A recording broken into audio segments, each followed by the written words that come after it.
Ah, Alors, bonjour à tous et à toutes. Donc, c'est Nicolas des Talents des Hauts-de-France. Donc, aujourd'hui, on se retrouve pour une nouvelle interview. Aujourd'hui, j'accueille Johan Jousten. Bonjour. bonjour, bonjour. Alors, c'est Johan Josten. On va y arriver. On va y arriver. À chaque fois, C'est j'ai compliqué, il n'y a aucune logique. une chance sur deux de me tromper, si bien à chaque fois.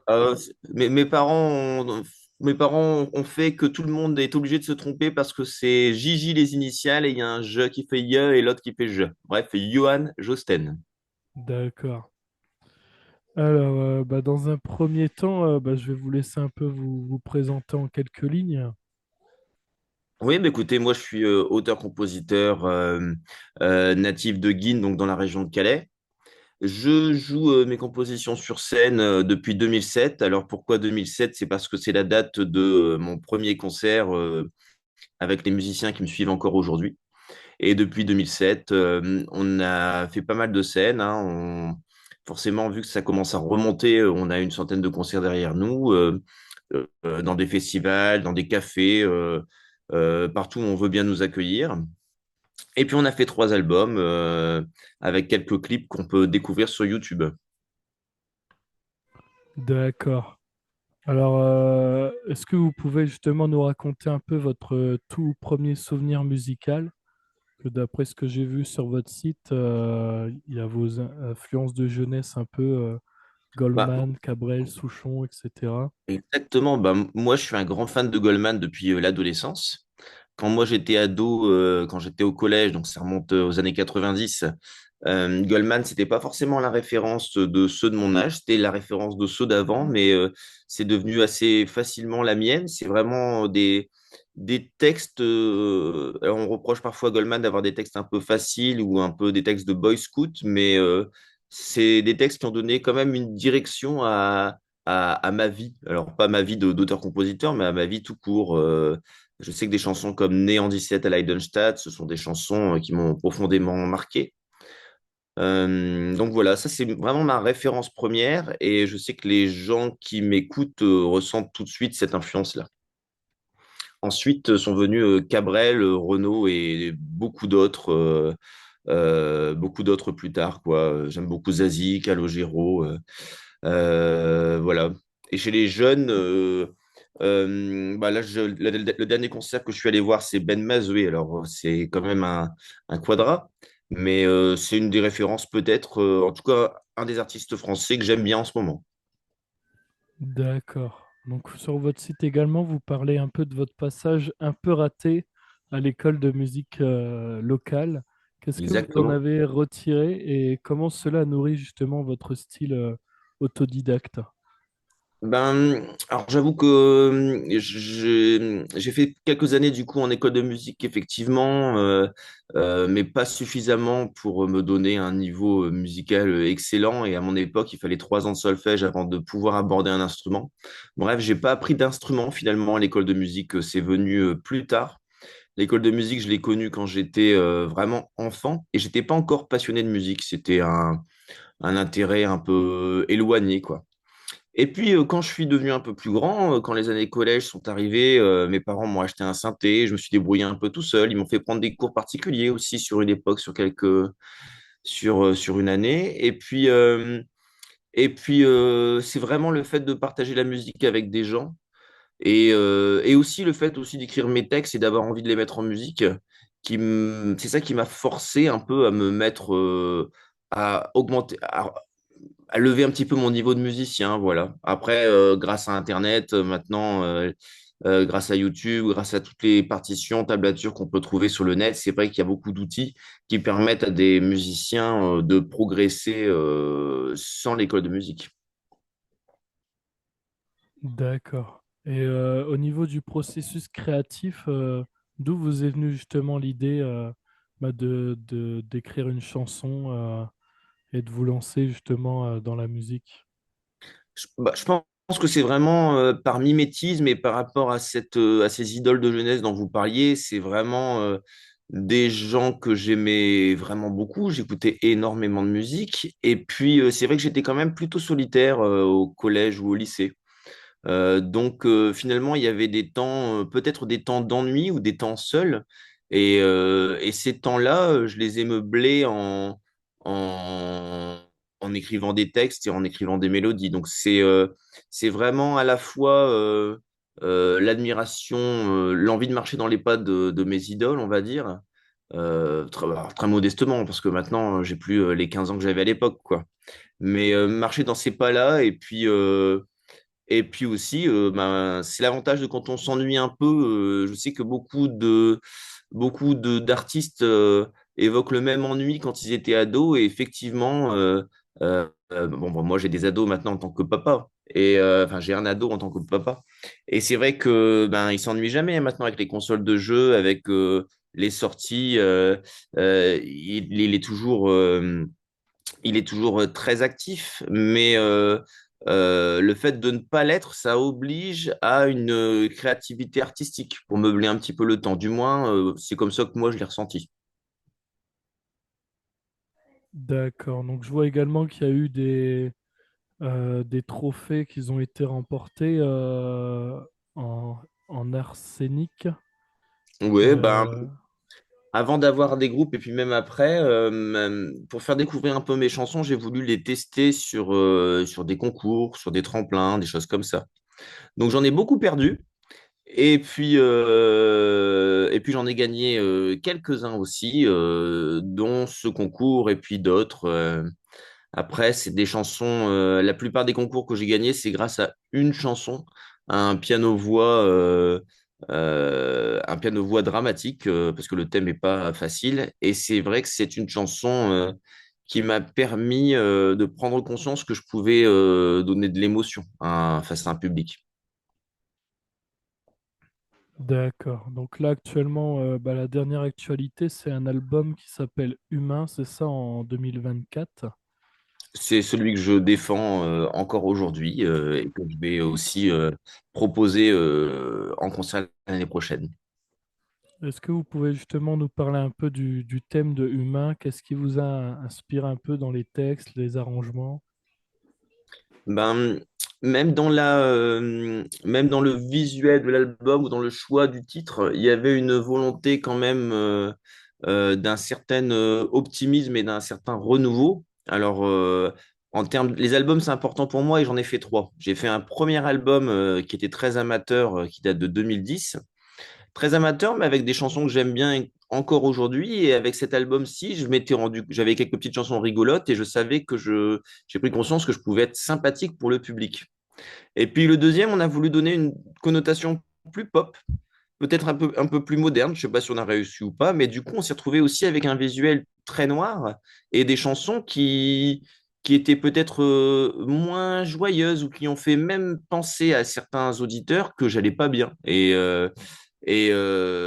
c'était pas du tout l'envie que je voulais donner. Donc, au moment de faire le troisième album, je voulais quelque chose d'un peu plus lumineux, d'un peu plus optimiste. Et cette chanson, l'album Humain porte le nom d'une chanson qui s'appelle Humain. Et c'est une chanson, pour le coup, extrêmement joyeuse, optimiste, avec des valeurs que j'ai toujours aimé défendre, d'humanité tout simplement. D'accord. Et au niveau du processus d'enregistrement, comment ça s'est passé? Alors pour le deuxième album, on était allé enregistrer dans un studio sur Valenciennes avec un ingé son qui s'appelle Éric Bricou, que je remercie beaucoup. Et pour l'album récent, donc Humain, j'ai fait appel de nouveau à Éric Bricou, donc au même ingé son que pour le deuxième album. Par contre, comme un album, c'est quand même coûteux à enregistrer, cette fois-ci, j'ai voulu limiter les frais et enregistrer les prises, entre guillemets, à domicile. Donc, c'est-à-dire que j'ai enregistré chez moi tout ce que je fais moi-même, à savoir les guitares, les claviers, les chants. Et j'ai confié, la batterie, c'est toujours un de mes amis, Erwan Evno, qui s'en charge et qui est professeur de musique avec un studio à lui aussi. Donc, il a pu enregistrer ses batteries en totale autonomie. Et idem pour les basses avec mon bassiste de l'époque. Alors, je dis de l'époque parce qu'il ne m'accompagne plus aujourd'hui.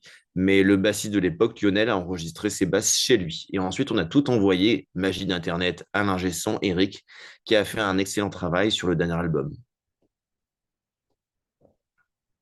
D'accord. Donc après, vous avez fait ben, vos premiers concerts dans des bars et des tremplins, tout ça. Est-ce que vous avez en tête justement un moment sur scène particulièrement marquant par rapport à ça? J'en ai plein, hein. Après, je joue énormément en concert, mais pas toujours sous mon nom propre. C'est-à-dire que tout mon projet de composition, je le défends sous mon nom et mon prénom, donc Johan Josten. Mais la plupart de mes concerts maintenant, c'est souvent dans des groupes de reprises. Donc, je vais aller jouer de la variété française avec un groupe qui s'appelle Quatrio. Je vais aller jouer lors de carnaval ou lors de bal avec un groupe qui s'appelle Night Lights. J'ai joué de la soul aussi dans un groupe qui s'appelait Soul Time.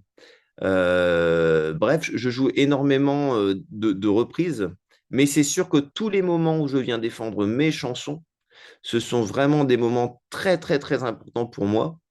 Et preuve en est que j'ai quand même souvent les nerfs qui lâchent sur certaines chansons. C'est-à-dire que je parlais d'une chanson qui m'avait amené quelques prix lors de tremplin. Cette chanson, c'est Sur les bancs de mon école, une chanson où j'évoque le drame qui est survenu dans une école juive il y a quelques années avec un attentat terroriste qui avait eu lieu.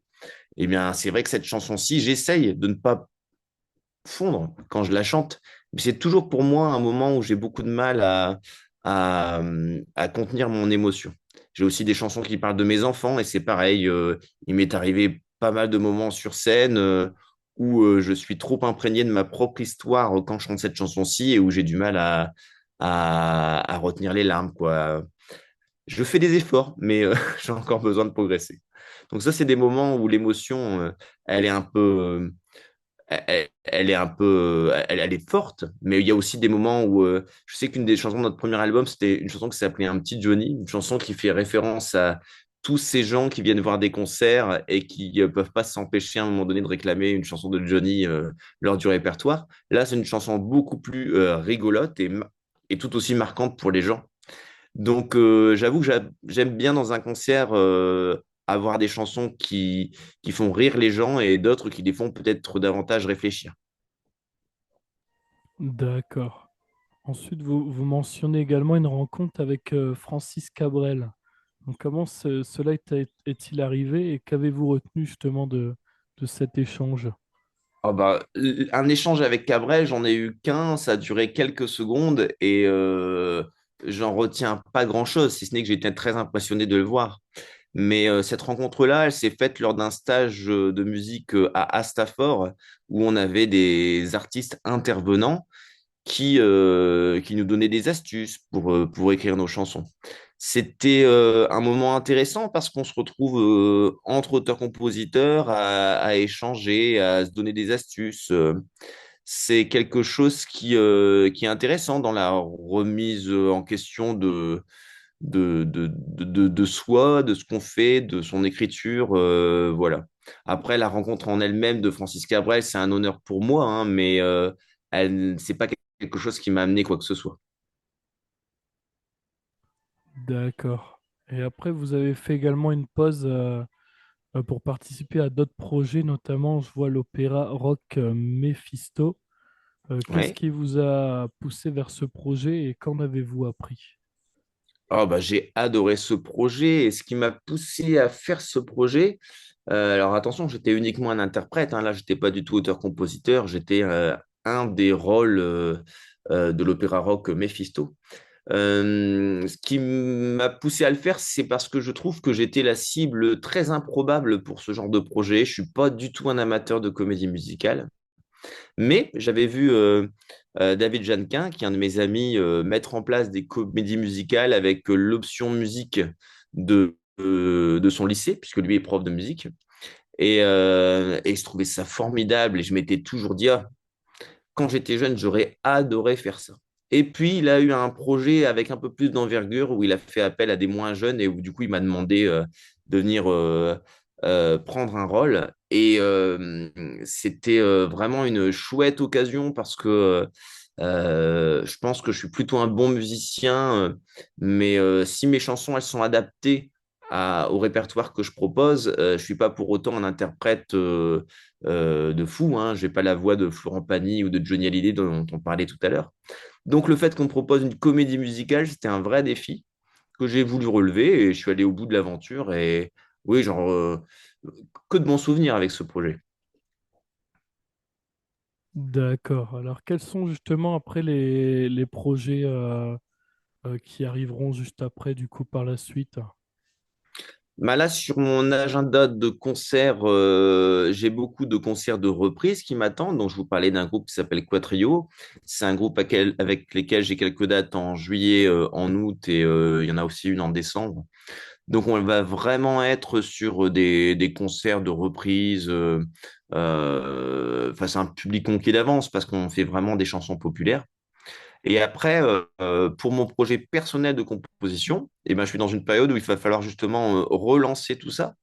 Comme j'ai pas forcément de production, d'éditeur ou de structure derrière moi autre que l'association que je gère moi-même, voilà, ça va m'obliger à aller revoir des organisateurs de concerts, à aller toquer à quelques portes pour trouver quelques dates l'année prochaine. Après, comme j'ai une certaine expérience et que je tourne depuis très longtemps, je sais quand même les endroits qui vont facilement m'ouvrir leurs portes.